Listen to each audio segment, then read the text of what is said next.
లేని ఆస్మరణే వృధర మనసొకచో తను ఒకచో మానవ జన్మ వృధరా వృధర మనసార హరి భజన చేయర మీ నోరార నారాయణ అనరా మనసార హరి భజన చేయర యోగులైన మహాభోగులైన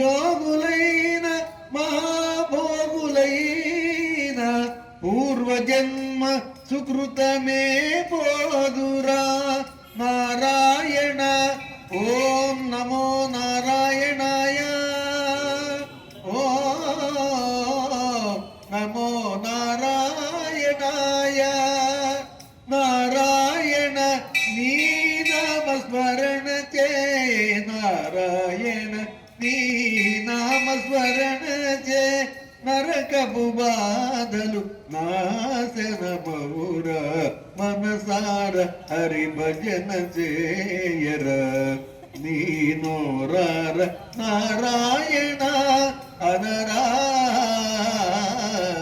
మనసార హరి భజన చేయర రామకృష్ణ గోవింద నారాయణ కృష్ణ రామ గోవింద నారాయణ రామకృష్ణ గోవింద నారాయణ కృష్ణ రామ గోవింద నారాయణ రామకృష్ణ గోవింద నారాయణ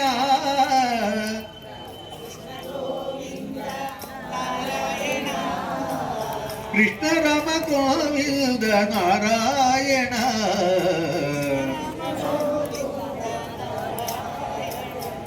శ్రీమన్నారాయణ హరినారాయణ సూర్యనారాయణ బదరీనారాయణ తిరుమల నారాయణ వెంకట నారాయణ పండరి నారాయణ వెంకట నారాయణ విఠల విఠల పాండురంగ జై హరి విఠల పాండురంగ విఠోబలురంగ విఠల విఠల విఠల విఠల విఠల విఠల విఠల విఠల విఠల విఠల విఠల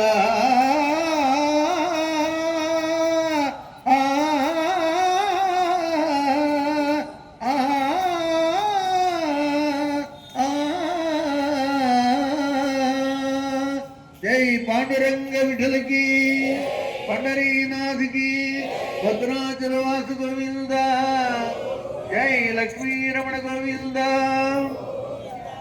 ఈ రీతిగా ఈ పాట మీకు అర్థమైంది కదా.